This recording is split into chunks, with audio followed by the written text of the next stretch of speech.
La Sociedad Dominica de Medios de Comunicación, Sodomco, presenta A Pensar Más con Rosa María Palacios.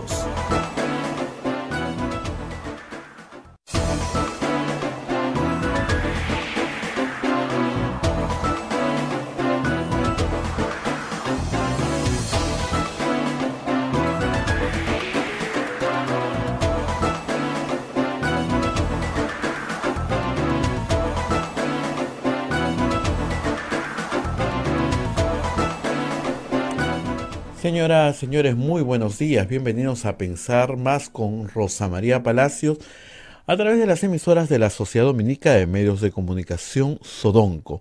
La Sociedad Dominica de Medios de Comunicación es integrada por Radio Santa Rosa en Lima, Radio Santo Domingo en Chimbote, Radio San Martín en Arequipa, Radio Cepagua en Ucayali, Radio Quillabamba en La Convención y Radio Madre de Dios en Puerto Maldonado. Se une otra red de radios amigas como en Huánuco, Radio La Voz de Ayacucho en Ayacucho, Radio Pública en Puno, Radio Moro en Ancash, Radio Cumbre en Huancayo, Radio Milenio en Satipo, Radio Estación Solar en Abancay, Radio Oriente en Yurimagua, Radio Los Ángeles en Cajamarca, Radio San Valentín en Lampa, Radio Activa en Cerro de Pasco, Radio Continental en Guanta, Onda Digital TV y nos pone en su pantalla Fuego TV también a través del cable y en señal abierta 18.1, señal digital, nos pone Nativa TV, así que pueden vernos también por Nativa TV. Además, también tenemos los podcasts que nos pone AM Tagua y nuestras transmisiones en vivo en este momento por el Facebook de Radio Santa Rosa, el Facebook de Radio Quillabamba, el canal de YouTube de Radio Santa Rosa y nuestra página web www.radiosantarosa.com.pe. Muy bien, hoy día es 20 de julio del año 2022 y en breve ya estamos con Rosa María Palacios. Bueno, ayer les cuento, para los que se duermen temprano, ha sido un día bastante agitado. Empezó la información muy temprano cuando comentábamos lo que pasaba en el Congreso con la mesa directiva. La señora María del Carmen Alba había sacado un decreto para seguir gozando de privilegios la mesa directiva por 6 meses, privilegios que es carro de la presidencia del Congreso, el Congreso de la República, carro, combustible, seguridad y todo lo que ello implica, más motos, más carros liebres y estas cosas que suelen manejar la pompa que hay siempre en los presidentes del Congreso, para ella y para toda la mesa directiva. Y el señor Wong dice que está muy bien, que eso viene desde el 2009, pero ayer un ex integrante de la mesa directiva dijo que no, que eso lo habían derogado en la presidencia del señor Salaverry. Así empezó el día. Siguió con la despedida del señor Ricardo Gareca. Triste despedida, triste momento para los peruanos. En la tarde tuvimos una alegría. El Poder Judicial había aceptado el amparo que había planteado la SUNEDU. Y eso está muy bien, ¿no? Por nuestra juventud estudiosa peruana, sobre todo por los que menos tienen y que quieren una educación de calidad. Eso hizo el Poder Judicial. La jueza del segundo juzgado de Lima hizo eso. Y terminamos el día con una noticia. Mientras estábamos escribiendo sobre eso, nos enteramos que Palacio de Gobierno iba a juramentar a un nuevo ministro del Interior ante la sorpresa de todo el mundo. ¿Qué pasó con el señor Mariano González? Rosa María nos va a contar todo el detalle porque hemos estado, creo que hasta más de la medianoche en este lío. Así es que, Rosa María, felizmente te despertaste un poco temprano. Buenos días. Muy buenos días a todos, gracias por estar ahí. Sí, efectivamente, hemos tenido una noche larga, porque hemos estado siguiendo al ex ministro Mariano González, que ha terminado de declarar casi a la medianoche en Canal N, pero vamos a ir a eso en un instante. Primero tenemos que cumplir con los auspiciadores que nos ayudan a sostener este programa día a día. Y comenzamos con la Pontificia Universidad Católica del Perú. La Maestría en Gerencia Social de la Pontificia Universidad Católica del Perú invita a profesionales de diferentes disciplinas a participar del proceso de admisión 2022 de su modalidad semipresencial. Informes en Facebook, @PUCMGS o al teléfono 993-028-464. Hotel La Cuesta de Caima de la Asociación Santa Catalina de Sena, de las Madres del Monasterio de Santa Catalina, es la mejor opción para tu estadía en Arequipa. Lo recaudado por el hotel sostiene las instituciones de apoyo social de las madres que benefician a niños, niñas, mujeres y adultos mayores en estado de vulnerabilidad. Informes en el Facebook e Instagram del Hotel La Cuesta de Caima en Arequipa. Policlínico Ángeles de la Salud ofrece servicios de calidad en salud a precios al alcance de todos. Contamos con un staff de médicos de alta calidad y modernas instalaciones con todas las normas de bioseguridad. Calle Antero Peralta, A10, urbanización San José Humacoyo, frente a la iglesia del Sagrado Corazón de Jesús en Arequipa. Colegio Sagrado Corazón Sofiano, 74 años al servicio de la educación en Arequipa, formando integralmente a la niñez y juventud desde la pedagogía de luz y de verdad. El Colegio Privado Bilingüe Reina de los Ángeles, situado en La Molina, Lima, tiene como meta la educación en las virtudes cristianas para construir una sociedad más humana, más fraterna y más feliz. El Colegio Bilingüe La Asunción, perteneciente a la Congregación de las Hermanas Dominicas de la Inmaculada Concepción, ubicado en Trujillo, La Libertad, brinda una educación a jóvenes y niños basada en las virtudes y en la espiritualidad dominica. Colegio Santa Anita brinda educación católica desde el diseño curricular Luz y Verdad. Es una gran opción a los papás que buscan para sus hijos una educación de calidad con valores. Y finalmente, Palestra Editores, el sello de los buenos libros de derecho, es una editorial jurídica peruana dedicada a la investigación y difusión en materia jurídica. Desde hace 25 años somos un referente para los universitarios y profesionales del derecho. Pueden encontrarnos en redes sociales como Palestra Editores o visitar nuestra web palestraeditores.com. Palestra se encuentra también en la Feria del Libro de Lima, en el stand número 27. Ahí lo pueden visitar. Muy bien, Abeli, como tú contabas, anoche a las 8 de la noche parecía un día flojo, ¿no? Había ido la señora Jennifer Paredes, el señor Hugo Espino, Samir Villaverde, habían desfilado ayer por la Fiscalía y las noticias parecían estar centradas en estos hechos judiciales. Y primero nos enteramos de la gran noticia, la magnífica noticia de la acción de amparo ganada por SUNEDU, de la cual vamos a hablar en un momento. Gran noticia. Es una batalla en una larga guerra, eso hay que decirlo, no ha terminado todo, por supuesto el Congreso va a apelar, pero qué bueno que una jueza se sienta, revisa la jurisprudencia del Tribunal Constitucional y dice, señores, el Tribunal Constitucional ya estableció lineamientos muy claros, ustedes no pueden incumplirlos, porque violan los derechos constitucionales. ¿De quiénes? De los universitarios. Regresamos sobre eso en un instante, porque cuando parecía que esa iba a ser la noticia que íbamos a desarrollar esta mañana con más interés, pues aparece un tuit de Pedro Castillo Terrones, presidente del Perú, anunciando que, muchas gracias, señor González, a las 9:30, juramento otro ministro. ¿Qué? ¿Por qué la noticia era tan extraña? Por varias razones. Minutos antes de que apareciera este tuit, había estado el ministro Mariano González dando una entrevista a nuestros amigos de Epicentro, una entrevista que se desarrolló con total normalidad, indicando él que estaban muy cerca de capturar a los prófugos del entorno presidencial, que avanzaba bien el trabajo, dando cuenta de la conformación ayer mismo de un equipo especial de búsqueda y captura de los prófugos Juan Silva, Bruno Pacheco y Fray Vázquez. Luego de una entrevista a Ginebra con sus 13. Según el relato del señor Mariano González, él recibe una llamada del presidente de la República. No había hablado con él en mucho tiempo. Y en esa llamada, el presidente le dice, usted está tomando decisiones sin consultar.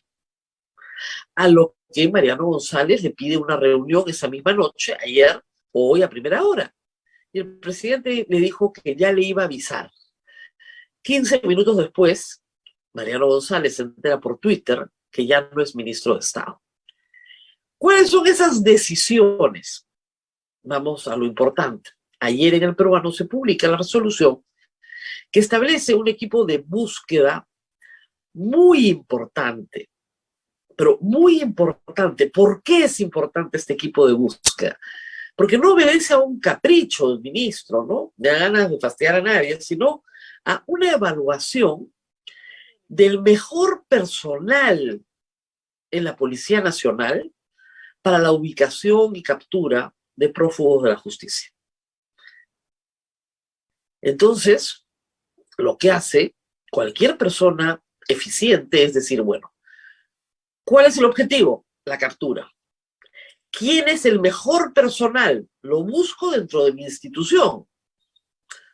Lo separo de lo que está haciendo y lo pongo a trabajar con la fiscal Marita Barreto, designada por la fiscal de la Nación, para dirigir todas estas investigaciones de corrupción de personajes, digamos, de alta jerarquía dentro de la administración pública o vinculados a ellos en sus entornos. Esto, que puede parecer digno de un premio, ¿no es cierto?, pues molesta profundamente al presidente de la República. Para que quede claro, voy a leerles los nombres, clarito, clarito, de quiénes son estas personas que preocupan tanto al presidente de la República. Lo tengo acá. El señor Harvey Colchado, ustedes lo recordarán, se hizo famoso como titular de la DIVIAC. La DIVIAC hizo un estupendo trabajo con los cuellos blancos del puerto. Luego, Luis Alberto Silva Collazos, jefe de la División de Búsquedas de la DIVIN. Harvey Colchado se desempeña actualmente como jefe de la División de Búsquedas de la DIGEMIN. Y Luis Alberto Silva Collazos como jefe de la División de Búsquedas de la DIRIN. ¿Ok? Walter Lozano es jefe de la División de Inteligencia de la DIRANDRO. Y Franco Moreno Panta es jefe de la DIVIAC. Ahí está la resolución en pantalla.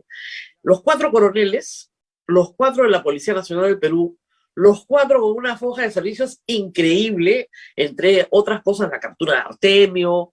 O sea, estamos hablando de gente que ha hecho esto y lo ha hecho bien. Entonces los juntas, los colocas en un equipo especial, les das un objetivo, les das los recursos, porque también se ha jalado, obviamente, a otros oficiales de menor rango, a suboficiales, se monta, ¿no es cierto?, una estrategia. Miren, esto tal vez el público no lo sabe, pero la policía peruana, cuando quiere, es buenísima. O sea, sí tienen la formación profesional para hacer pesquisas, hacer cosas increíbles. Miren, la policía peruana atrapó a Abimael Guzmán. La policía. Entonces sí, conocen perfectamente su trabajo y saben lo que tienen que hacer. No nos lo van a contar, ¿verdad? Por ahora, después nos lo contarán. Entonces ayer se publica esta resolución en El Peruano, bien sólida, no ha habido una crítica, y en la noche votan al ministro. Esos son los hechos. Inmediatamente después ha el señor Mariano González dado varias declaraciones. Primero en Panamericana, luego en Latina, luego en Canal N. He escuchado todas las entrevistas anoche, por eso nos hemos quedado hasta la medianoche. Y hoy día sí va a estar en ampliación de noticias. En síntesis, lo que dice el señor Mariano González es lo siguiente. Primero, que ya no le cabe duda de que el presidente está vinculado con actos de corrupción, lo cual es una acusación serísima, porque hasta ayer era su ministro. Frente a eso, ustedes dirán, no, pues, ¿por qué juramentó como ministro hace 2 semanas? Ya todos sabíamos que era corrupto. Bueno, el señor Mariano González dice que no estaba seguro de que fuera corrupto y entró como caballo de Troya, es lo que he escuchado decir. Voy a entrar y voy a cambiar las cosas hasta donde pueda, y si no puedo, lo denunciaré. Esa es su respuesta a esa contingencia válida del público, ¿no? Porque recién ahora se da cuenta si el presidente está investigado por el Ministerio Público desde hace semanas. El asunto es este. El presidente, en efecto, está investigado por el Ministerio Público, pero no había pruebas de su culpabilidad. Lo que él ha hecho ayer, el presidente de la República, es dar prueba de un delito que se conoce como obstrucción de la justicia, o si quieren ustedes más preciso, encubrimiento personal. Es decir, el presidente de la República está realizando actos públicos para impedir la búsqueda y captura de prófugos de la justicia. Hasta ahí es delito, pero que encima podrían incriminarlo a él. Entonces, este es un asunto sumamente grave para el presidente. Y lo que dice la línea de argumentación de Mariano González es: el presidente de la República me dejó hacer, y hasta ahí yo podría tener la duda de que no estaba comprometido con estos actos. Pero en el instante en que me vota, no me queda ninguna duda, porque me vota directamente por la resolución publicada ayer en El Peruano de nombramiento del equipo especial. Ya lo habían advertido varios, Fernando Vivas, Augusto Álvarez, en sus columnas, señalando: si este hombre se pone eficiente, el primero que se va a quejar es el presidente de la República. O sea, su jefe se va a quejar de que sea eficiente. Entonces, a la crítica de ¿por qué no lo dijo antes?, la respuesta es: porque no tenía prueba hasta en el momento que lo votan. Y la crítica a el ministro no ha probado lo que dice, la respuesta es: la prueba está en El Peruano.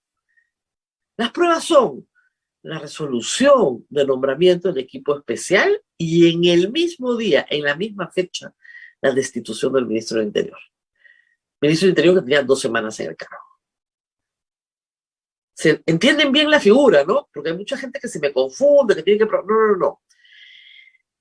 El señor ministro dice: yo entro, me dejan hacer, bueno, puedo dudar que el presidente esté involucrado, porque me deja hacer, me deja buscar. Yo armo el equipo, lo pongo a disposición del Ministerio Público, élite, lo mejor que tiene la Policía Nacional. Y, miren, yo lo he consultado por todas partes, me han dicho que es lo mejor que tiene la Policía Nacional. Que a usted se le pierde una aguja, ellos se la encuentran. Lo mejor, que es lo lógico. Si yo quiero encontrar a prófugos que son muy importantes en este momento para esclarecer los hechos que involucran al presidente de la República, monto el mejor equipo posible. Segundo acto, me votan. No hay nada más que decir. Y luego sale de la juramentación el señor Willy Huerta y dice que va a evaluar la permanencia de este equipo especial nombrado ayer. No sé si en El Peruano de hoy ya apareció la destitución del equipo especial, pero probablemente sea hoy o mañana. Aunque el presidente se frene, si es que tiene 2 asesores con 2 neuronas en el cerebro y le digan: no puedes tocar el equipo especial porque si lo tocas, se consume el delito de obstrucción de la justicia. No sé si en El Peruano de hoy ya apareció la destitución del... ¿Hay alguna interferencia? Sí, Rosa María, el que ha renunciado es el general César Vallejos, director de inteligencia de la Policía Nacional, hace instantes. Hace un instante.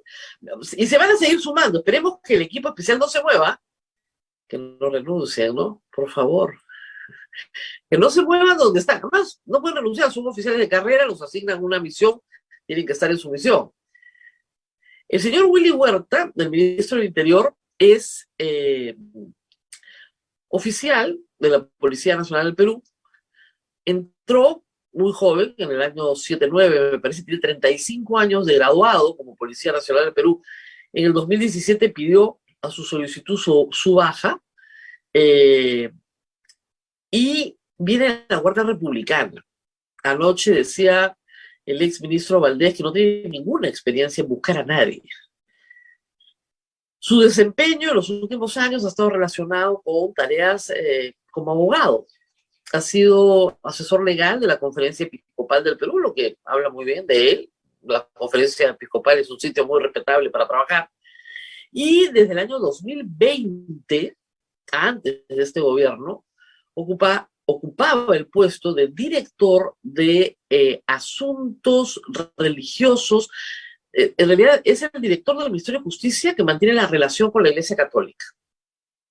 Ese era su trabajo. Graduado a las peruanas como abogado, obviamente graduado de la Policía Nacional, pero sus maestrías y sus doctorados, salvo sus estudios en la Universidad de San Martín, son en 2 universidades no licenciadas, en Alas Peruanas y en San Pedro de Chimbote.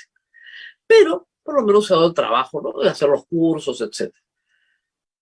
Salida de Palacio, en lugar de decir lo único que tendría que decir, no, el equipo especial no se toca, y salvarle la vida al presidente, dice, bueno, lo vamos a evaluar, me acabo de enterar. Tremendo. Entonces, ¿qué tenemos? Tenemos a un ministro, como exministro Mariano González, que hay que entender varias cosas. La primera es que es un político. Es un abogado en la política desde hace mucho tiempo. En el 2016 entra al poder como parlamentario andino. Y además de parlamentario andino es ministro, el ministro del Amor. Desaparece porque tiene una acusación, lo involucran en una consultoría que él presta como abogado a Odebrecht, esclarece su situación, lo sacan del caso, reaparece ya casado, soluciona el problema del amor, postula en el grupo de Forsyth, Victoria Nacional, iba con el número 3. Cercano a Jorge Nieto Montesinos, perfecto, todo muy bien. Es un político, no es Abelino Guillén, que es un exfiscal, que es mucho más ponderado. Y anoche lo dijo, mi misión ahora es derrocar al presidente de la República. Eso es lo que dijo con toda claridad.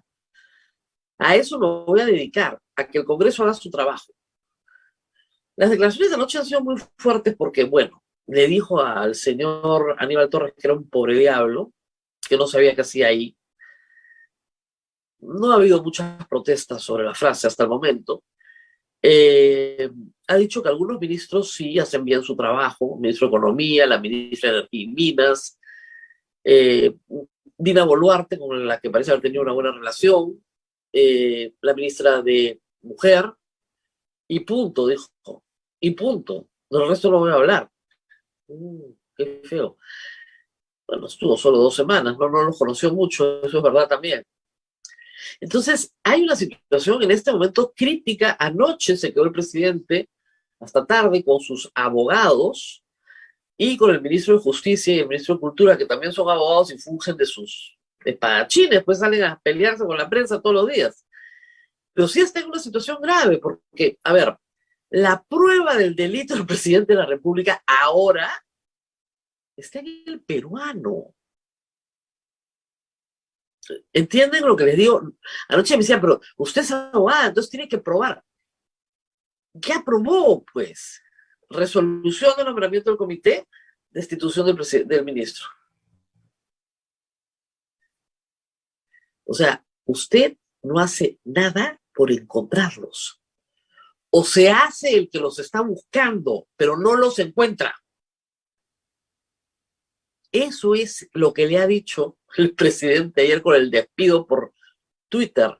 Usted no los encuentra. No, yo voy a ser eficiente, voy a hacer las cosas bien, voy a llamar a los mejores del país. No, señor. Usted está haciendo las cosas sin consultar. Usted no los encuentra.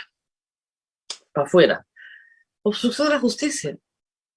porque no está permitiendo que el ministro de Justicia desarrolle la labor que tiene que desarrollar por orden judicial. El presidente puede remover a los ministros cuando le dé la gana, eso es constitucional, no lo dudo.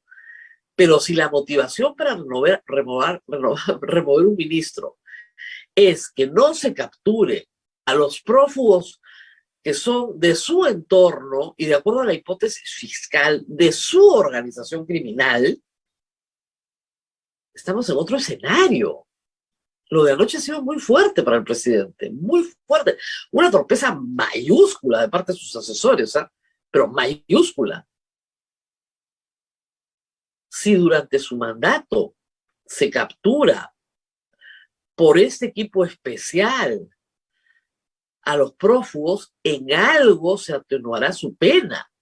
En algo, por decir, no, pero si durante el mandato los buscamos, los encontramos.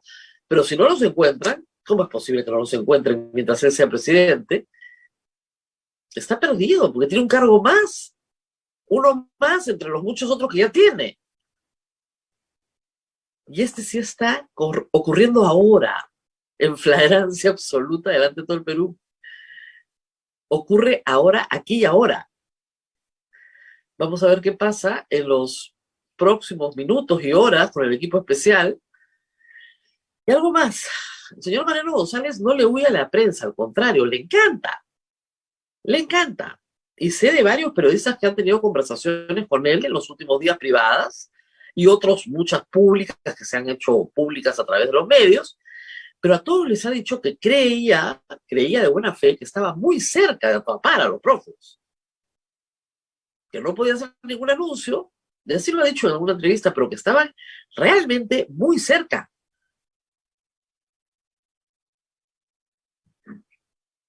Entonces estás interrumpiendo casi, eso sí se tendrá que probar después, casi una operación de arresto en marcha. Y la estás interrumpiendo con la salida del ministro. No hay esperanza, de verdad. Pedro Castillo va a terminar preso. No hay forma. Y preso en este caso por mal asesorado, por desesperado. Lo hubiera dejado hacer nomás. Pero tal vez si caen estos tres, no hay esperanza para Pedro Castillo. Tarde o temprano van a caer, ¿eh? Y tarde o temprano van a hablar. Y en el momento que caigan y hablen, se acabó Pedro Castillo. Pero, de ahí regresamos al siguiente. Ahora que, bueno, están investigando otros ministros, estoy viendo acá. Hay tanta noticia ahorita, pero hay que decir que todo depende del Congreso. Y de nuevo volvemos a los 87 votos. Anoche escuchaba voces que decían, sí, ahora sí, vacancia, pero si el delito es flagrante, lo está cometiendo delante de todo el Perú, no puede ser. ¿Y los 87 votos? Anoche salió Vladimir Cerrón a gritarle miserable y decirle a Castillo, ¿ves lo que te pasa cuando apartas al partido? Es algo así como, ¿por qué llamas a otro, Cholo? Si con nosotros estabas tan bien, ¿no? Los suyos son también hasta acá los dinámicos del centro, él mismo condenado por corrupción, lo dice un condenado por corrupción, ¿no? Es increíble. Pero tienen 16 asientos en el Congreso y la izquierda en su conjunto mantiene esta votación que para la mayoría de las cosas se da de manera conjunta de 42 votos. Y sin que 5, 6 o 7 se cambien de lado, no hay posibilidad de una vacancia por incapacidad moral. Con todo lo que significa eso y con todas las peros que yo le pongo a esa figura, que creo que no está bien regulada en la Constitución del 93. Pero, créanme, o sea, por muchísimo menos sacaron a Vizcarra. Pero claro, ahí se quedaban. Les convenía. Por muchísimo menos Keiko Fujimori hizo renunciar a PPK, pero por muchísimo menos. Por los dichos, ¿no? Acá sacan al ministro y arma el equipo para capturar a los prófugos. Y no pasa nada. Y el Congreso anoche han pedido que se cite a Mariano González de emergencia, a la comisión permanente para que, bueno, relate los mismos hechos que está relatando en todas las entrevistas que estamos viendo. El Congreso no va a hacer nada. No, Mariano González llamaba a ir a las calles, pero el problema de las calles, bueno, hablaremos de eso en algún momento, pero el problema de las calles es que las calles están un poco cansadas, ¿no? Y el problema de las calles es que forzar al Congreso a hacer algo es muy difícil, porque realmente no quiere. Miren, a ver, la desconexión que tiene María del Carmen Alba con la realidad, ¿ok? Tienen 12% de aprobación, 80 y tantos por ciento de rechazo, y hace las cosas que irritan a la gente. En el año 2019 se abolieron todos los privilegios para la mesa directiva que salía, porque en el 2020 ya, con la pandemia, era ridículo ponerte chofer, gasolina, seguridad, si no salías de tu casa. Votabas virtual.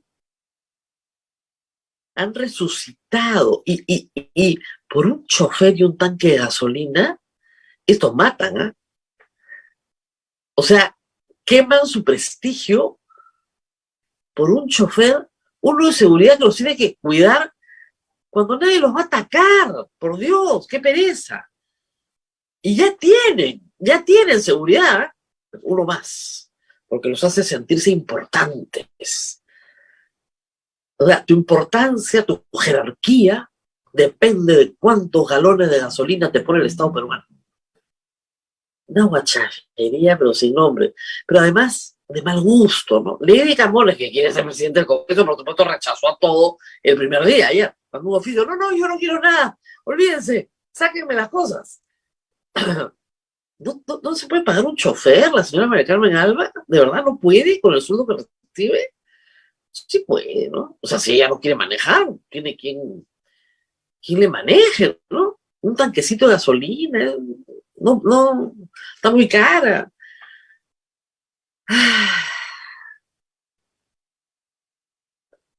Increíble.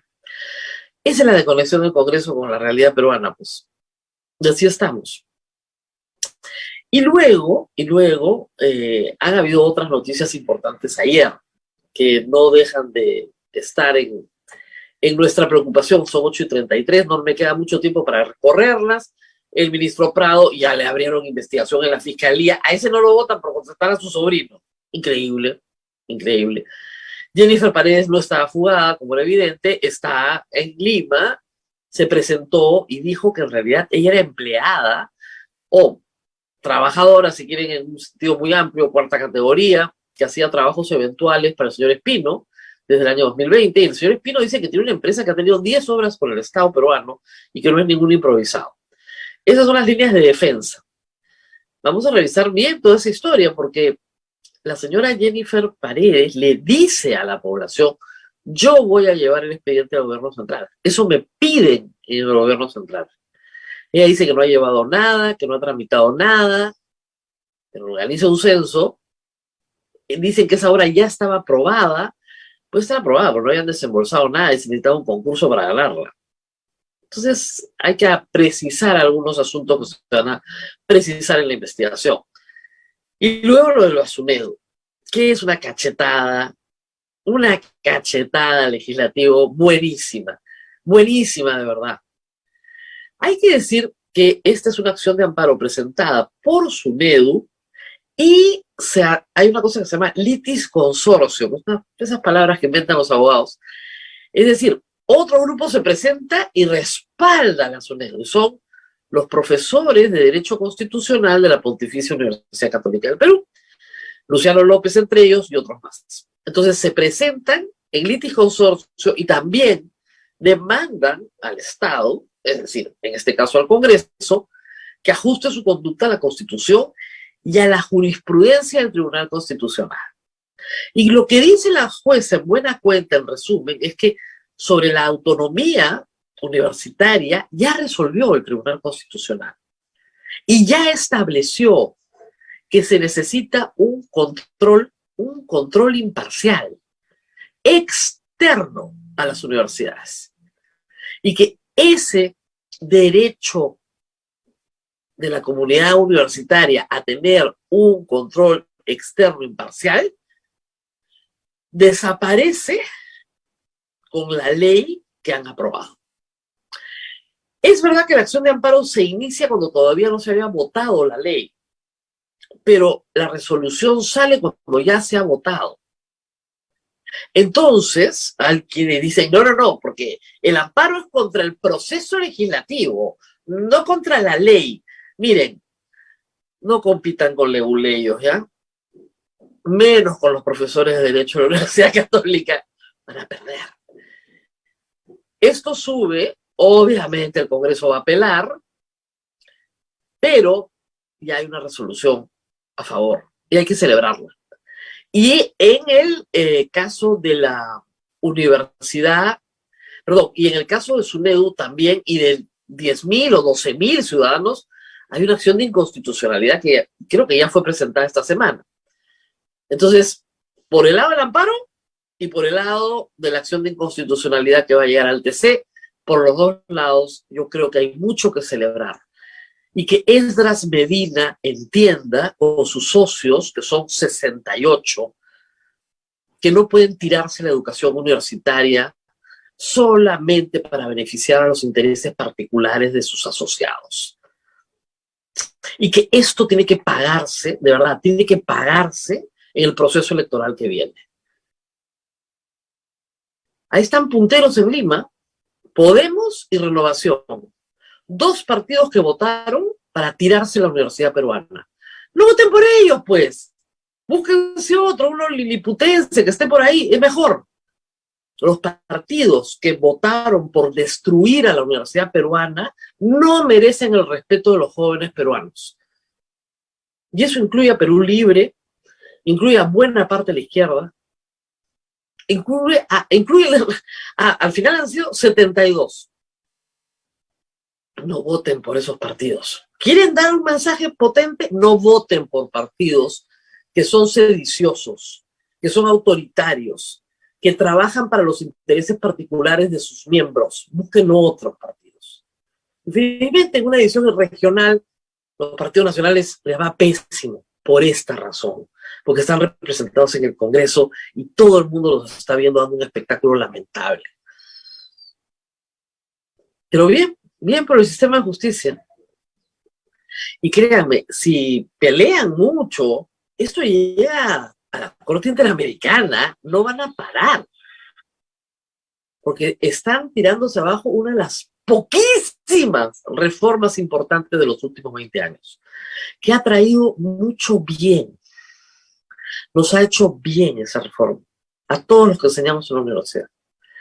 Muy bien, ya está con nosotros el abogado constitucionalista Pedro Grandes. Lo habíamos invitado, por supuesto, para hablar de bicameralismo, que era un tema que teníamos siempre pendiente, y para hablar también de la acusación contra el presidente en la Comisión de Fiscalización, informe que ya fue aprobado por el Pleno.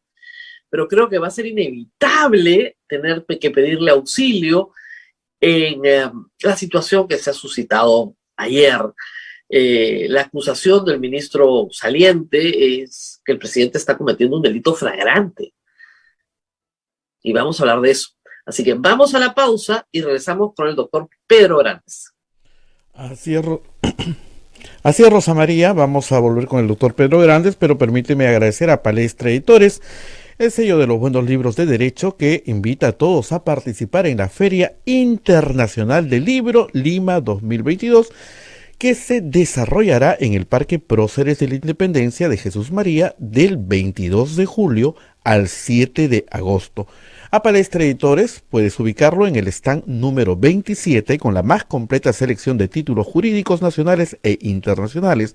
Les esperamos con publicaciones exclusivas de nuestro sello y promociones especiales. Pausa y volvemos. Sodomco, Sociedad Dominica de Medios de Comunicación.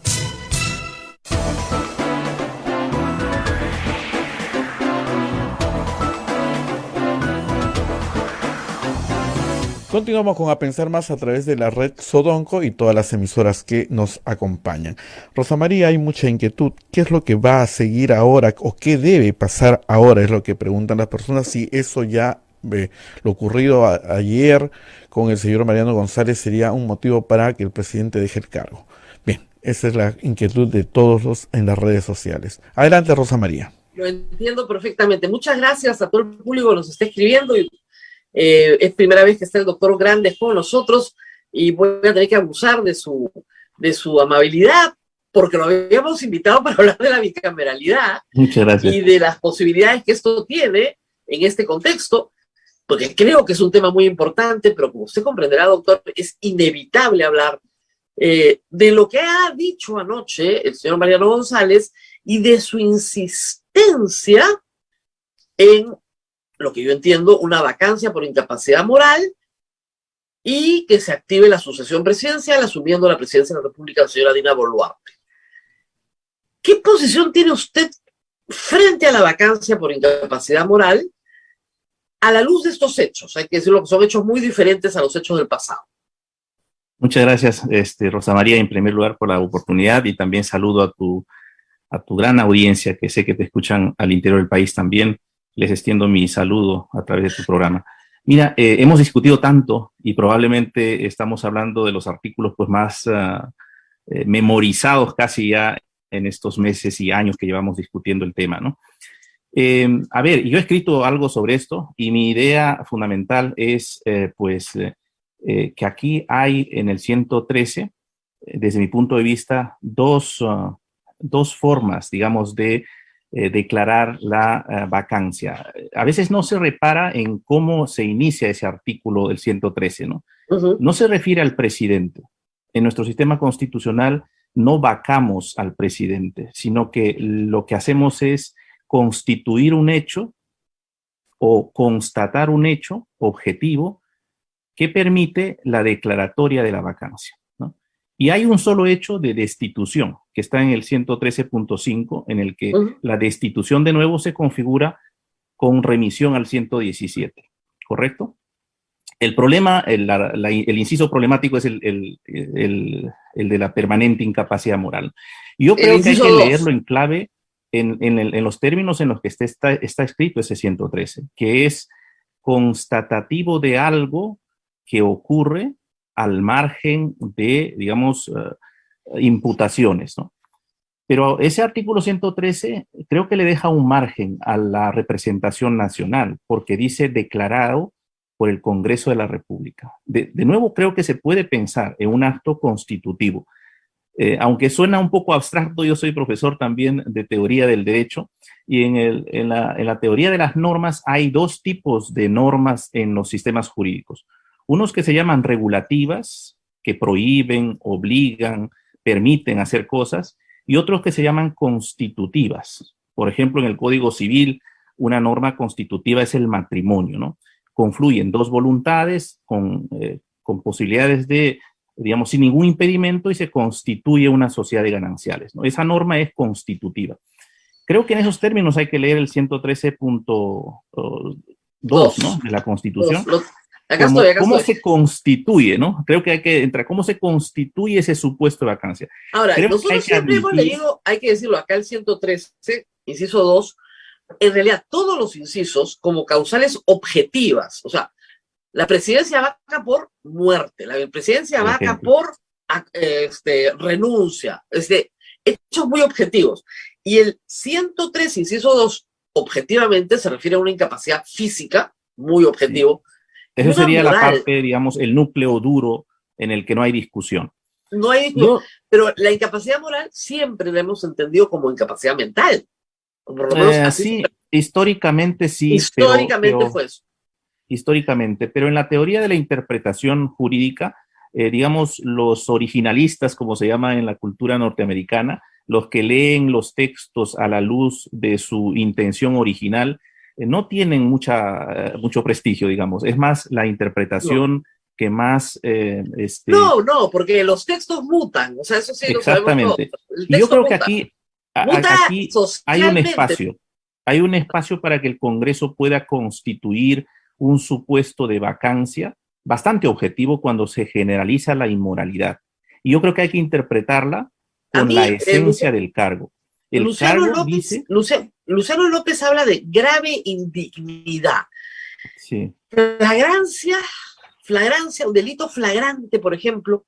Claro, pero la flagrancia puede ser flagrancia de delitos de diversa magnitud, digamos, ¿no?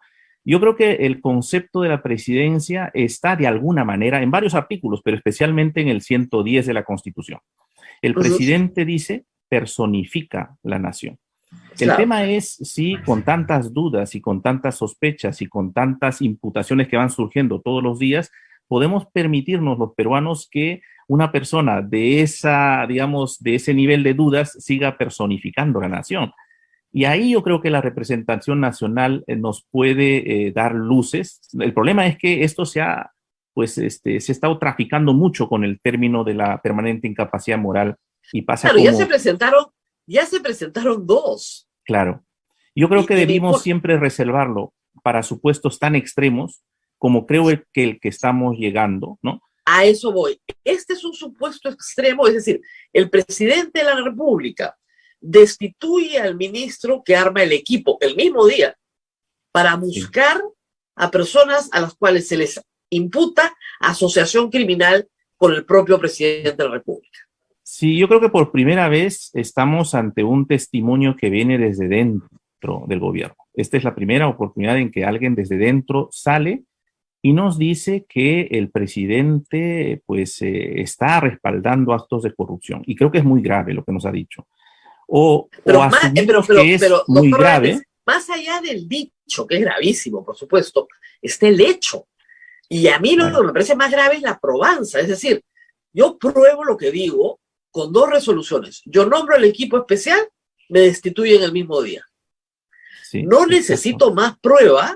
Bueno, he visto que ya está circulando también la obstrucción de la justicia del presidente. Hay una carta de renuncia que he visto. Yo no he tenido ocasión de leerla todavía, pero que va en la misma dirección, ¿no? Si el ministro fuera uno de los primeros ministros en el que la imputación del fraude en mesa estaba muy latente y hubiera salido a la semana y nos hubiera dicho eso, creo que la teoría del topo hubiera tenido asidero, ¿no? Claro. Pero a estas alturas hay otros hechos que también van sumando, ¿no? No estamos ante un hecho aislado, ¿no? Estamos ante una situación en la que el presidente ha sido reincidente en salir y declarar a la prensa, en mostrar un mínimo de transparencia, en dar explicaciones coherentes y razonables, ¿no?, a la ciudadanía. Entonces, hay una violación sistemática a los principios básicos del Estado de Derecho. Y yo creo que esos no hay los 87 votos, asumamos eso, no los hay. Yo creo que hay algunos votos en la izquierda que podrían decir, no, esto es demasiado. Podrían haber, pero digamos que los niños y otros que tienen intereses muy claros no alcanzan los 87 votos. Perdón. El otro camino es mucho más rápido y es el de los 66 votos más referéndum. Claro, pero eso supone entrar al corazón del Parlamento, ¿no? Y hacer toda la dinámica, y eso me parece que es más complejo. A mí me parece que el 113.2 es como la válvula de escape a una situación que incluso en el caso del expresidente Fujimori decíamos se hizo mal, ¿no? Sí. Yo diría que en estricto se hizo bien, en el sentido de que el nivel de la inmoralidad es tan insostenible que hace efectivamente, como bien dice nuestro amigo Luciano López, indigno, ¿no?, para personificar a la nación, como dice el 110, ¿no? Y entonces yo creo que hacia eso hemos ido, ¿no? Es verdad, en los primeros meses yo mismo estaba seguro, y había evidencia además de que había un acoso permanente de un sector que no había aceptado los resultados electorales. Y yo creo que ha habido una corriente en ese sentido, que de buena fe hemos mantenido la esperanza de que el gobierno iba a articular mínimamente para hacer y establecer un gobierno, ¿no? pero eso no ha sucedido y se han sumado una serie de cosas día a día. Y hoy día, yo diría que la gobernanza democrática está en serio cuestionamiento, porque mire usted, ahora encontrar ministros decentes se ha vuelto un reto, ¿no? A estas alturas no creo que sea fácil que alguien se vea convocado por este gobierno para asistirle en el puesto de ministro, viendo todo lo que hay, ¿no? Y yo espero también que en las próximas horas veamos algunas pues pasos al costado, ¿no? De gente que de buena fe seguramente ante la convocatoria del presidente ha acudido, ¿no? Pero si 2 o 3 ministros de los que más o menos usted y yo tenemos en mente dan el paso al costado, yo creo que forzarían la situación y lograrían o nos ayudarían a tener el consenso en el Parlamento de reunir los votos y de una vez dar el sosiego a este país. Grandes, no hay los votos en el Parlamento. Miren, yo lo he conversado con muchas personas y lamentablemente no los conmueve nada. El Parlamento quiere quedarse. Ahora, si el Parlamento inicia la sucesión presidencial, supongamos que de aquí al 28 de julio, o sea, en 10 días, menos 8, se puede vacar al presidente de la República, por supuesto. Lamentablemente la Constitución peruana tiene un procedimiento express. Es rapidísimo. ¿Verdad? Es rapidísimo. Ya, muy bien.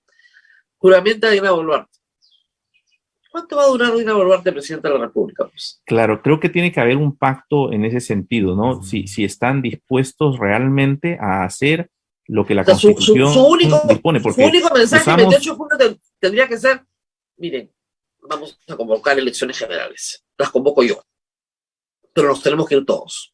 Claro. Eso puede partir. Yo, claro, esperaba también un mínimo, digamos, conciencia desde el gobierno para que se genere un diálogo, ¿no? Porque eso puede ocurrir también. O sea, que el presidente se dé cuenta de que cada vez es imposible armar un gabinete, los pasos que da son pasos en falso porque el partido que lo llevó lo ha abandonado o se dice que lo ha abandonado. ¿Cómo le podemos pedir a un presidente esa grandeza si de acuerdo a toda la información que tenemos, por lo menos permitió que se coimee y se robe en los primeros meses de gobierno? O sea, contra Juan Silva y de Bruno Pacheco hay pruebas plenas. O sea, hay chats de WhatsApp del señor Bruno Pacheco ofreciendo influencias, traficando influencias. Hay un maletín con 100 grandes para Juan Silva. Sobre eso no hay duda. Eso ha sucedido. Son hechos que están en el proceso penal y el presidente está vinculado a esos hechos.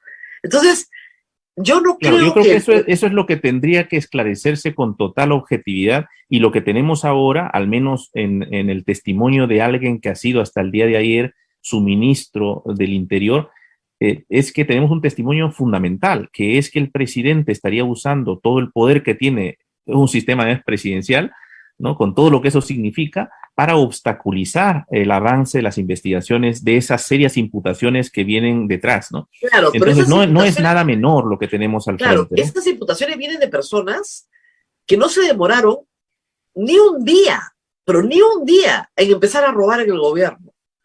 O sea, yo podría creer, bueno, a partir de acá el presidente podría entender, está decidido a quedarse con uñas y dientes.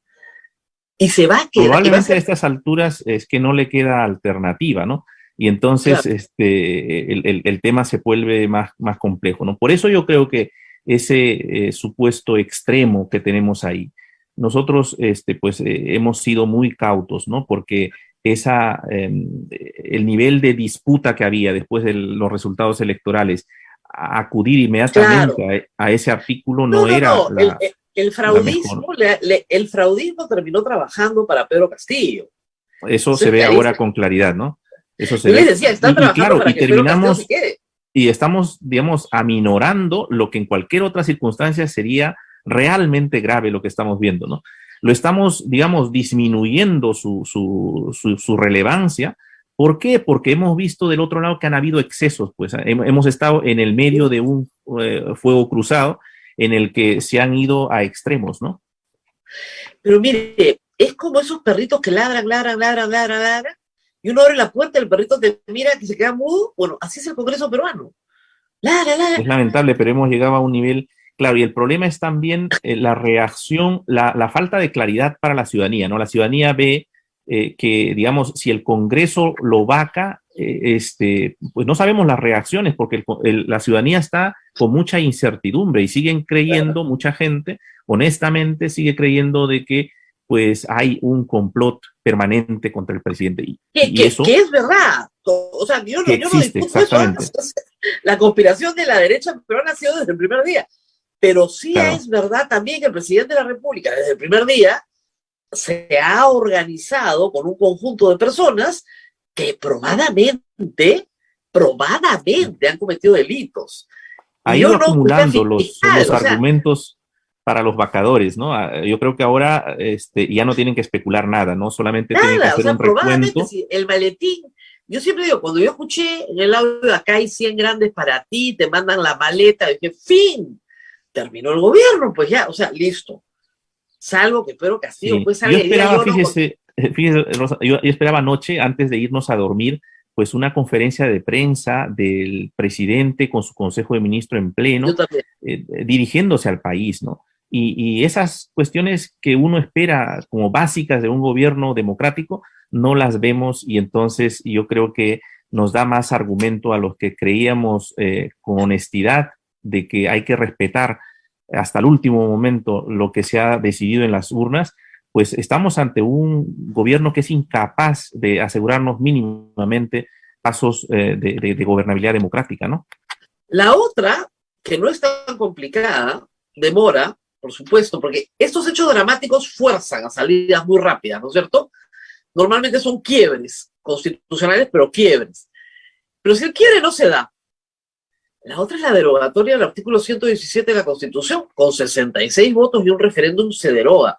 Y yo me comprometo a explicarle al público por qué hay que derogarlo, ¿eh? Y lo votamos en octubre, sin problema. Si la primera semana de la próxima sesión se deroga el 117, se deroga, se elimina de la Constitución, el presidente puede ser juzgado. Y en el momento en que puede ser juzgado, puede ser destituido. Claro, O por lo menos suspendido. Fíjate, Rosa María, estamos también, hay que ser autocríticos en esto, creo yo, porque sectores democráticos lo que hemos es también resistido a un programa de reformas estructural de la Constitución.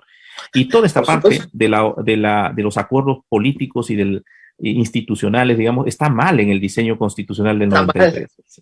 ¿No? Claro. Y entonces cuando tocamos algo como el que tú sugieres, por ejemplo, estamos tocando la estructura del modelo presidencial, ¿no? Y entonces eso me parece a mí que pues es lo que se llama los capítulos estructurales de la Constitución, que creo yo, y en esto coincido de nuevo con mi amigo Luciano López, tocan el corazón de la Constitución y no pueden ser reformados por el poder constituido que es el Parlamento. Necesitamos una asamblea constituyente. Ya, yo decía, vamos a referéndum. Claro, pero fíjate que pues los tiempos, estamos surgidos y estamos dándonos reglas para reaccionar a la crisis. No, estoy de acuerdo con usted que es una pésima forma de legislar. Sí, eso pues hace actores, nos hace entrar en las batallas del día a día, ¿no? Y entonces es la peor manera de pensar el país. Pero, doctor Grandes, no hay otros espacios. Estamos en una situación muy compleja, ¿no? Muy difícil y probablemente tengamos que acudir pues a soluciones excepcionalísimas, ¿no? Por eso es que yo creo que si en el Congreso se empiezan a dar acuerdos, deberían los congresistas también de los sectores que han estado pues un poco escépticos con relación a esto, reflexionar como lo estamos haciendo también desde la academia, ¿no? Que al comienzo creíamos que esto era el discurso de la vacancia y del fraude de mesa, que se iba prolongando en la transición, claro. Y hoy día tenemos elementos. Yo creo que hay que reflexionar. El derecho constitucional siempre hay que reflexionarlo con el contexto, con lo que vemos, con los actores, ¿no? No es un derecho petrificado de conceptos. Y muchísimos, ahora hay que decir algo, muchísimos de los artículos que tenemos en la Constitución del 93, y las anteriores no han sido la excepción, son reacciones a temas políticos. Eso es verdad. Muchos artículos. O sea, hay redacciones que yo podría decir, este es el caso tal. Sí. Yo recuerdo que en el derecho constitucional, pues hay un artículo que más bien lo decimos la cláusula García, ¿no? Claro, la cláusula García. por es ejemplo, el que prohíbe al fiscal cambiar la acusación los términos de la imputación que ha hecho el Congreso. Felizmente, esa es la cláusula García. Sí. O Felizmente, la ley, pues la Corte Suprema ha por ejemplo, rectificado eso recientemente, ¿no? claro, o el artículo que prohíbe al Estado peruano quitarle a un peruano la nacionalidad. Por ejemplo. Ese es el caso de Ornelas, Sí. ¿no? Sí, Entonces, hay artículos que son, pero ese viene del 79. Hay artículos que son el caso, la cláusula tal o el caso tal. Eso pasa en las constituciones. Sí. Pero lo que usted dice también es cierto. No podemos legislar sobre los hechos en caliente. Siempre la constitución tiene que ser pensada en frío, con ánimo de permanencia en el tiempo. Ahora, doctor, Sí. con ánimo de permanencia en el tiempo, todas las constituciones comparadas tienen un procedimiento de juzgamiento del presidente cuando comete delitos. O sea, es la única constitución del mundo, creo yo, que tiene una cláusula de blindaje tan brutal, Sí. porque claro, venimos de un sistema, ¿no es cierto?, muy inestable, muy presidencialista, pero muy inestable. Entonces, había que proteger al presidente.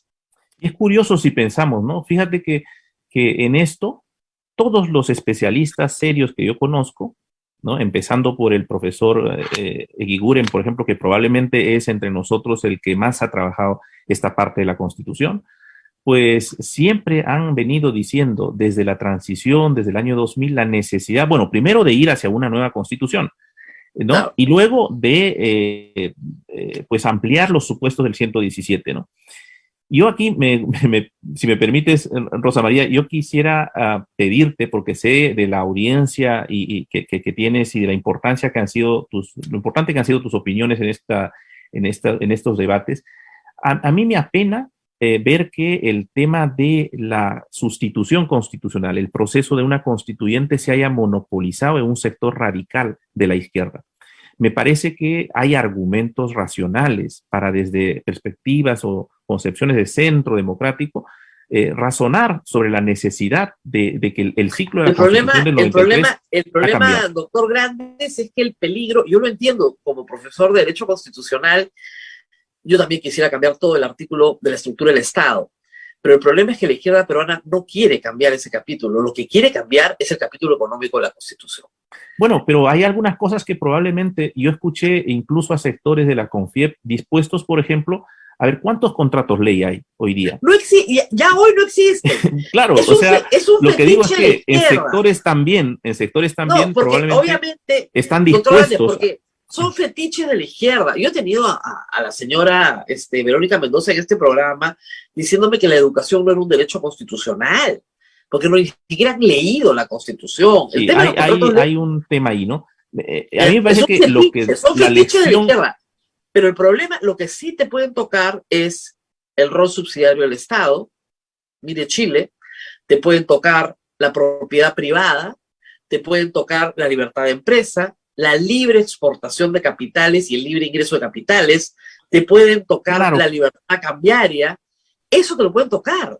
Y eso significa la ruina del país. Y eso es lo que está en el plan de gobierno del señor Vladimir Cerrón, la ruina del país, el hambre. Yo entiendo, entonces, hay un temor, ¿no? Especialmente en la clase media que tiene, claro, pues un que se ha expandido en los últimos 20 años y que dice, el Perú creció, el capítulo económico de la Constitución garantizó la inversión privada en el Perú durante 20 años y eso permitió reducir en 20% la pobreza del Perú.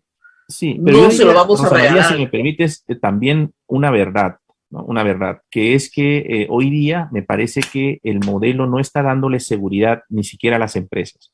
Mira, lo que yo conozco, he ido a trabajar además con alumnos de la clínica de la Universidad Católica en Chalhuahuacho. Ahí hay un tema para reflexionar a fondo, ¿no? ¿Por qué? Porque se trata de comunidades que siempre estuvieron dispuestos y abiertos a la inversión privada. Y sin embargo, lo que ha sido la actuación de la empresa, del Estado, ha sido de una sacada de vuelta a todos los acuerdos que han hecho. Y entonces, ¿por qué?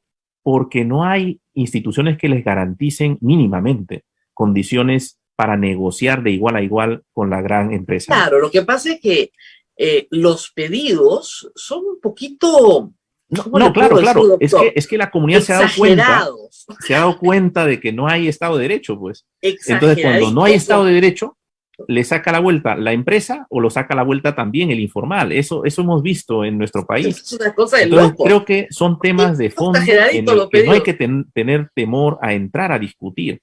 La Constitución del 93 no se discutió.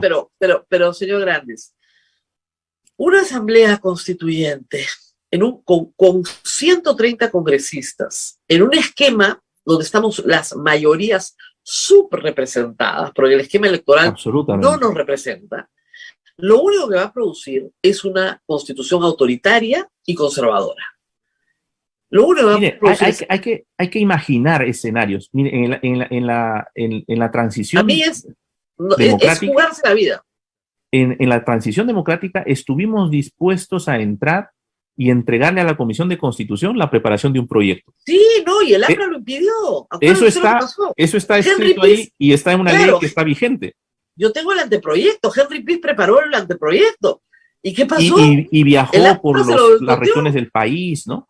Y entonces, lo que quiero decir es que en el 2001 imaginamos escenarios y participamos. Y luego lo dejamos ahí, y lo que creo que estamos viendo es las consecuencias de no habernos asumido en serio lo que es la transición democrática. Por lo tanto, eso nos lleva a la bicameralidad. ¿Usted cree que el proyecto, ahora sí, el proyecto es inviable? Sí, bueno, ahí fíjese, de nuevo estamos hablando de un tema pues sobre el que hemos discutido mucho, ¿no? Yo, a propósito del tema por el que me convocaba, ahora estaba revisando un poco información, que además, seguramente que usted lo conoce también, de Economist, por ejemplo, en el 2021, publicó el índice democrático. Publica siempre, ¿no? Pero el del 2021 daba cuenta y presentaba por lo menos 4 países que tienen parlamentos unicamerales y que son entre los 10, que están entre los 10 en donde los índices democráticos son los mejores del mundo. Esto es un dato que me parece importante para reflexionarlo. ¿Por qué? Porque creo que el debate, de nuevo, no es esta falsa dicotomía, ¿no? Parlamentos unicamerales versus parlamentos bicamerales. Los unicamerales son más autoritarios, los bicamerales son más democráticos, la calidad de las leyes son mejores en los bicamerales, esas cosas, ¿no? Yo creo que no hay que verlo así. Y probablemente entre nosotros la discusión más interesante no es tanto si nos conviene un parlamento bicameral o unicameral, sino primero el diagnóstico de los niveles. Usted hablaba hace un momento, ¿no? La baja representatividad de nuestro parlamento, ¿no? La necesidad de cambiar la representación, el distrito electoral en el Perú, que genera distorsiones y que lleva al parlamento pues cacicazgos que están en las capitales o que viven en Lima, pero que vinieron hace 30 años y que luego en el tiempo de las elecciones vuelven, se compran una emisora en el departamento y hacen campaña como, ¿no es cierto? Y entonces los niveles de subrepresentación son enormes. Esto lo ha estudiado muy bien nuestro amigo el doctor Tuesta Soldevilla, y cada vez que ha habido discusiones nos ha puesto todas las cifras sobre la mesa, pero no hacemos caso a los que investigan, a los que tienen información, a los que procesan data, ¿no? Y entonces legislamos con sensaciones, emociones. Pero doctor, ¿no? O sea, está claro, solo algunos hechos, ¿no es cierto? La cantidad de normas observadas, si uno compara el periodo anterior a la Constitución del 93 versus la vigencia de la Constitución del 93, le digo desde el año 2000, para no ocupar el periodo de Fujimorismo, la cantidad de normas observadas, y en cada legislatura es peor, ¿no es cierto? Es impresionante. El Consejo de Ministros tiene que actuar de Senado en buena práctica, observando normas. Sí. Pero con un inconveniente, que la valla del veto es tan baja que no sirve para nada. Sí, o sea, pero fíjese, necesitamos eso tiene que ver con cómo el Parlamento... claro, un Senado es, te digo que no, y es no. O sea, si no pasas por mí, no pasas. Probablemente, fíjese, es que hemos llegado a unos niveles acá en donde el Tribunal Constitucional ha tenido que decirle al Parlamento cosas tan básicas como que no sesione a las 5 de la mañana, ¿no? Claro. O sea, el tema de la calidad de las leyes no tiene estándares en el Perú, cero estándares, ¿no? Y entonces habría que ver O las cómo se dobles mejoran. votaciones, o las dobles votaciones que son una ficción, porque se exoneran siempre. Por ejemplo, O sea, o la exoneración del dictamen en comisiones, por ejemplo, que se ha vuelto una moda en el procedimiento legislativo. Entonces yo creo que se pueden hacer ajustes para mejorar la calidad, porque la calidad probablemente no tenga tanto que ver con que no haya un Senado, ¿no?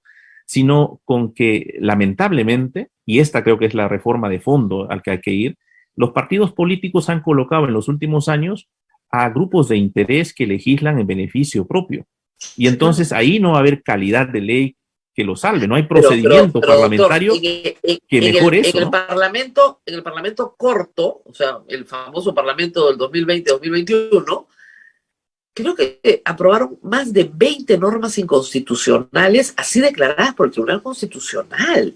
Claro. Y votaciones 7-0, o sea, cuando estaba ahí el doctor Ramos. Pero fíjese, o sea, si hacemos un análisis, eran especialidades, o sea, pero ni un estudiante de Derecho escribe una cosa así. claro, pero fíjese que no es inconstitucional, o sea, no es tanto porque no se les advirtiera, ¿no? En todos esos casos, si hubieran querido atender a las razones, tenían montones de información que les estaba diciendo, esto va a caer en el Tribunal Constitucional, ¿no? Igual ha ocurrido con la ley de la SUNEDU, ¿no? De la sí, estamos contrarreforma. muy contentos. ¿Participó usted también en el grupo de profesores? No, pero efectivamente he visto los resultados, no he leído todavía la sentencia.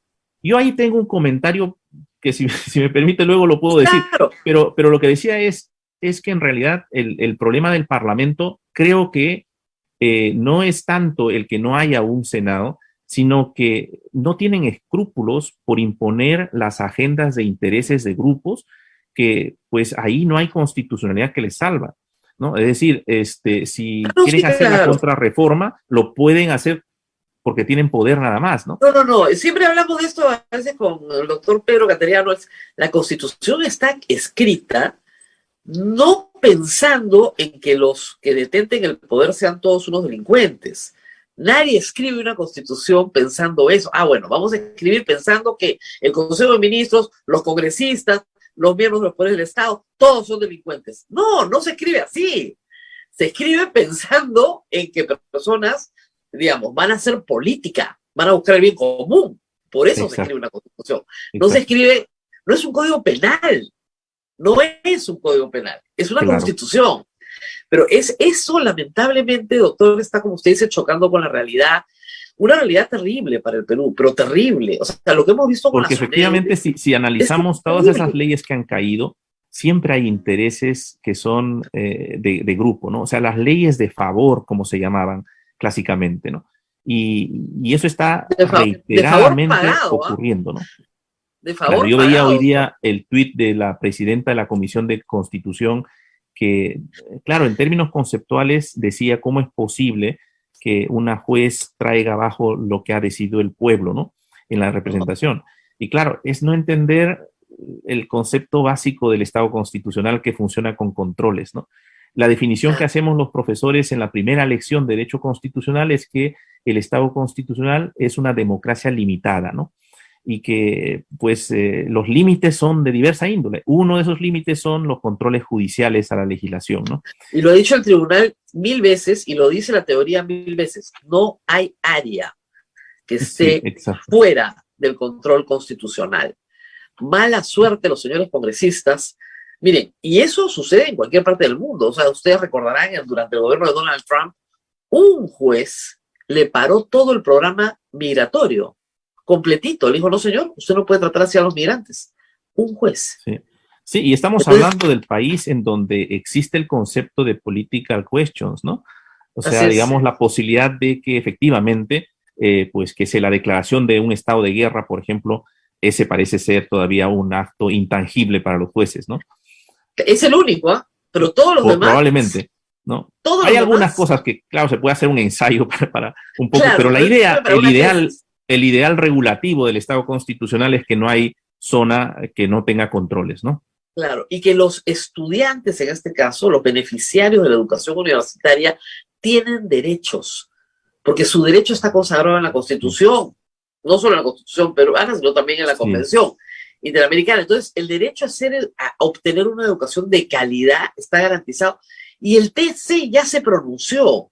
Y lo que dice la jueza, en términos muy sencillos, analizando artículo por artículo, es que el control imparcial es un derecho que viene anexo al derecho a una educación universitaria de calidad, y que eso ya lo dijo el TC.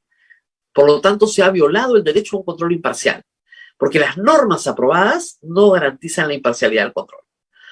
Es muy interesante si lo vemos 19 en términos... páginas, y sale del tema, muy rápidamente. En términos de evolución del amparo es muy interesante también, porque el amparo siempre ha sido un mecanismo de protección de derechos subjetivos, ¿no? Lo que creo está, no, como digo, no he leído en detalle, pero lo que se nota es que estamos yendo hacia una evolución en el que el amparo puede ser usado también, y me parece válidamente usado, ¿no?, para defender instituciones básicas o fundamentales, ¿no?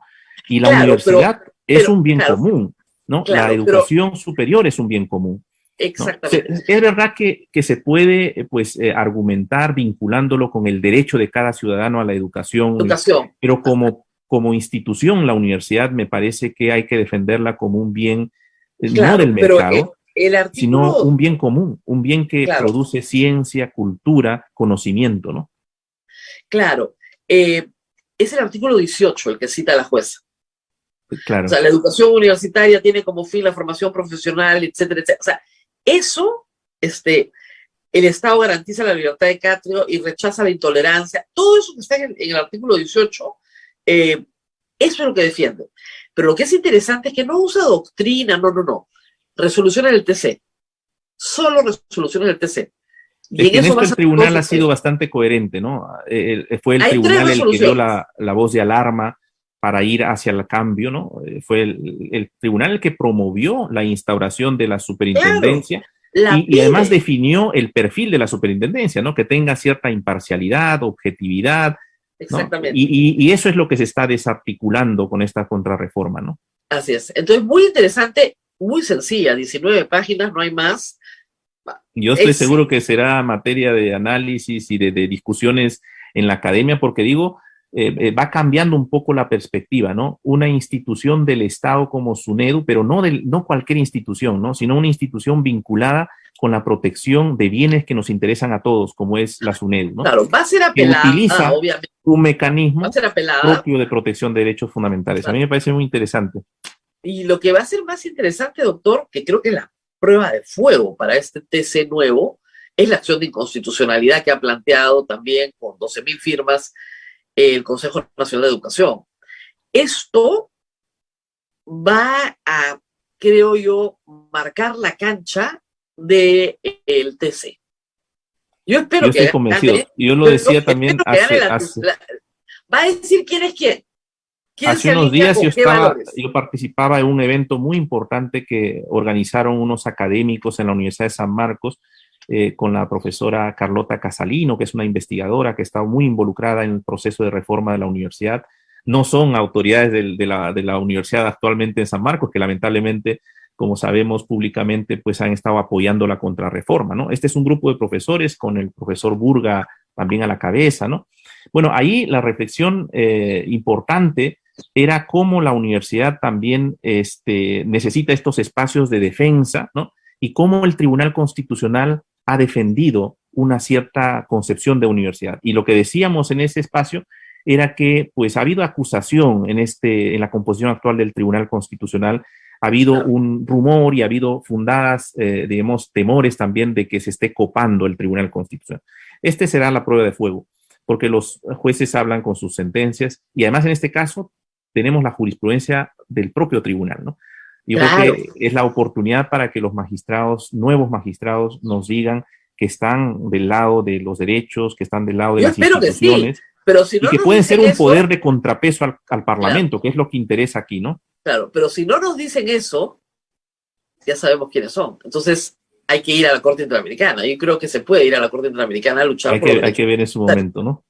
Claro, porque además la firman los ciudadanos. No, esto es muy interesante De la porque acción, efectivamente esta nos va acción a digo, permitir esclarecer también el panorama en el Tribunal Constitucional, ¿no? vamos a ver eso. A ver, ¿alguna pregunta del público? Sí, Rosa María, ¿cuál sería para el doctor Grandes el perfil de un senador? ¿Cuáles serían los requisitos básicos? Ya que si se da la bicameralidad tendríamos que elegir senadores y el público quiere saber qué es lo que no puede, cuáles son los requisitos, en pocas palabras. Gracias. Bueno, yo no soy muy partidario de la bicameralidad para nuestro Claro, pues, contexto, creo que ¿no? no lo han entendido bien, doctor. Eso, eso me deja un poco mal, pero ahora aprovecho para ratificar mi idea, ¿no? Yo creo que somos un país que además ha sido convocado en el 2018 a un referéndum y que le ha dicho no a la bicameralidad. Y entonces, en ese contexto, insistir además con una serie de añadidos que se han hecho a ese proyecto de retorno a la bicameralidad, en un contexto como el que estamos, me parece que es el menos oportuno, ¿no? Se pueden efectivamente dar argumentos teóricos a favor de la bicameralidad, sin duda, hay buenos argumentos. Yo desde el comienzo de esta conversación lo que quise mostrar es, sin embargo, al menos con relación a este punto, de que hay una buena cantidad de países decentes, democráticos y de avanzada, del primer mundo, para, entre comillas, ponerlo, que tienen parlamentos unicamerales y que son eficientes y que funcionan razonablemente y que sus leyes no caen a la vuelta de la esquina cuando van a confrontarse ante un tribunal constitucional, ¿no?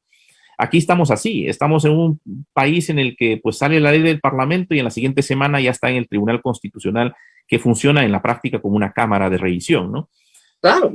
Y entonces, la primera cámara es el Consejo de Ministros, en teoría. La segunda cámara de revisión es el TC. sí, y entonces yo creo que hay que ver cómo mejoramos la calidad con un parlamento unicameral, ¿no? Y yo creo que eso pasa por una reforma de fondo de los partidos políticos que nos ayuden a mejorar la calidad de las personas que lleguen al parlamento, ¿no? Es una cadena muy larga. Ese es el problema. Exacto. Ahora, yo tengo una pregunta. Estoy de acuerdo con usted que este es un proceso largo de debate, no sé qué, que no es el momento, sí, es probable que no sea el momento, pero supongamos que en este momento lo llaman los dirigentes de 4 partidos que suman 78 votos en el Congreso. Y dicen, doctor Grandes, ¿qué es lo que hace todo estadista? ¿No? Todo estadista, cuando tiene que enfrentar un problema constitucional complejo, llama a 5, 6, 10 abogados constitucionales y le pregunta, quiero opiniones. O llama a un juez supremo, o llama a un juez del TC y dice, opíname. Opinión. ¿Qué debería hacer el Congreso hoy? Hoy día. Hoy día. Entiendo que digamos, ha concluido la legislatura, ¿no es cierto? Comisión y el permanente lunes entiendo que hay elección de la Junta Directiva, ¿no? Yo creo que el Parlamento debería tener una opinión de consenso al margen de que si hay o no hay hoy día Junta Directiva, pero tener lista y tener un mensaje al país. Un mensaje respecto de lo que han visto y cómo lo han visto, ¿no? Y ojalá que fuera un mensaje pues que no esté sumando bajo la mesa los votos, ¿no? Sino ojalá tuvieran al menos las cabezas de las agrupaciones la posibilidad de darnos un mensaje de unidad desde el Parlamento y decir el camino que piensan tomar. Yo creo que tienen suficientes argumentos hoy día, suficientes argumentos creo que tienen para intentar activar el 113.2. Okay. Y creo que habría que hacer un intento esta vez con algunos voceros que no sean, lamentablemente voy a decirlo, los voceros que ya se han quemado en todos los intentos. Porque si lo escuchamos al señor Montoya de nuevo, entonces el síntoma, o si en la próxima movilización otra vez aparece el señor del Castillo, por ejemplo, esto le genera una resistencia a la posibilidad de buscar un cambio de la situación que estamos pasando, ¿no?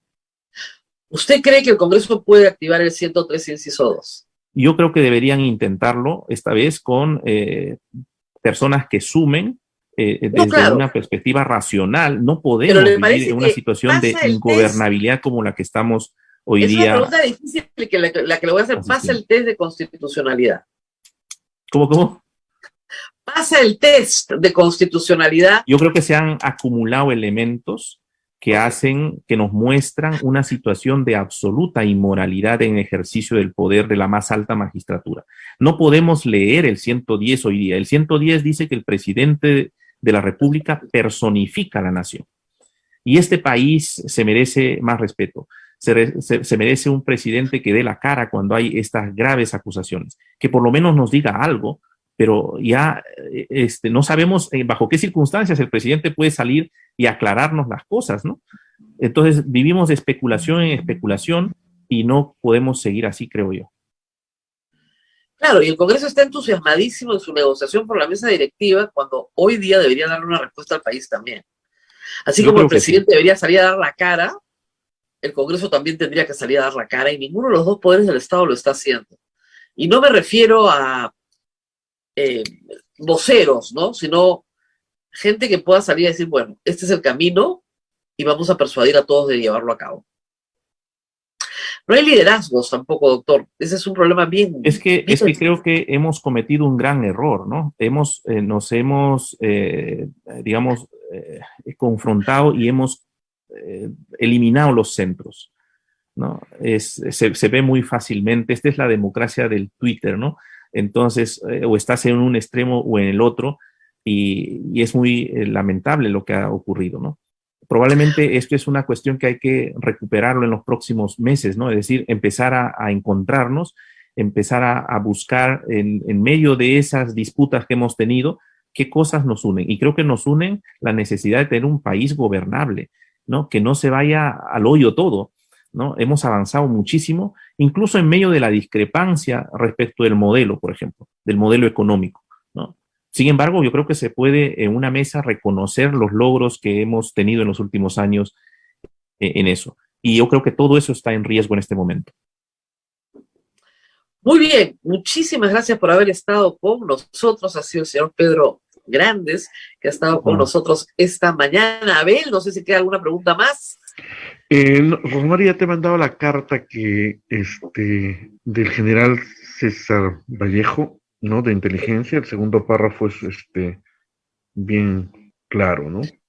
Voy a leerle en este instante. Esto es la carta dirigida al ministro del Interior, Willy Arturo Huerta Olivas.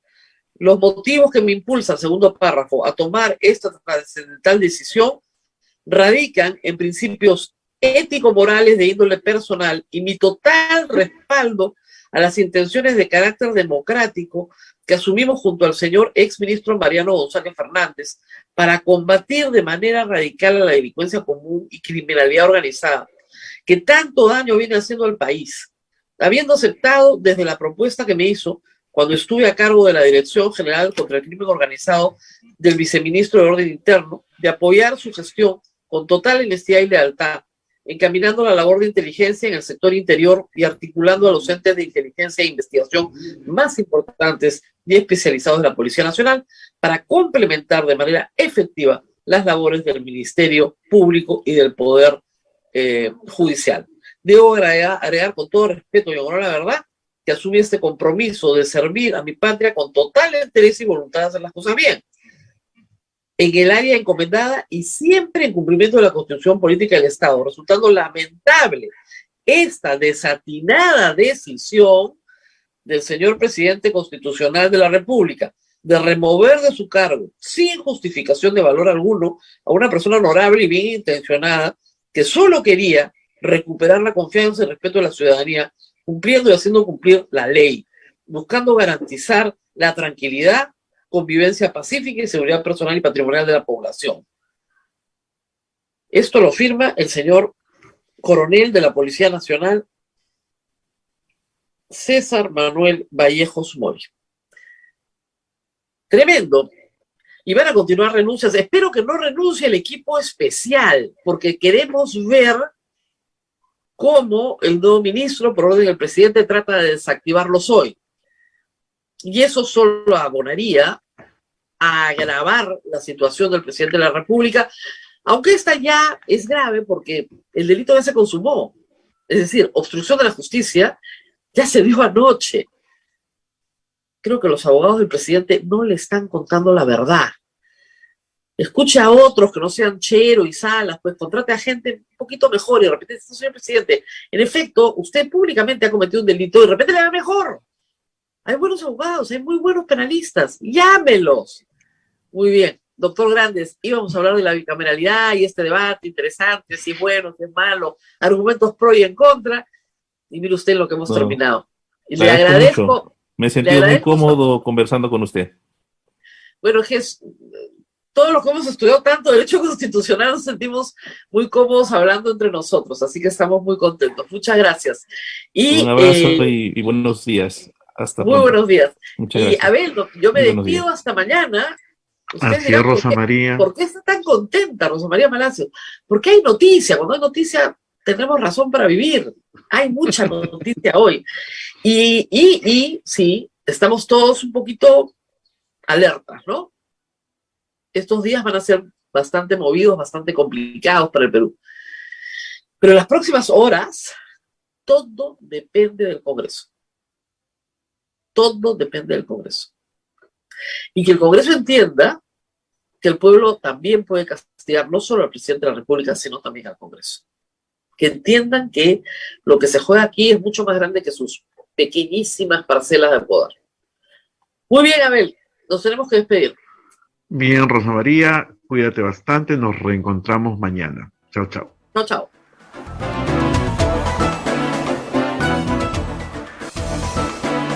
Hasta aquí, A Pensar Más con Rosa María Palacios. Este programa fue producido por la Sociedad Dominica de Medios de Comunicación, Sodomco.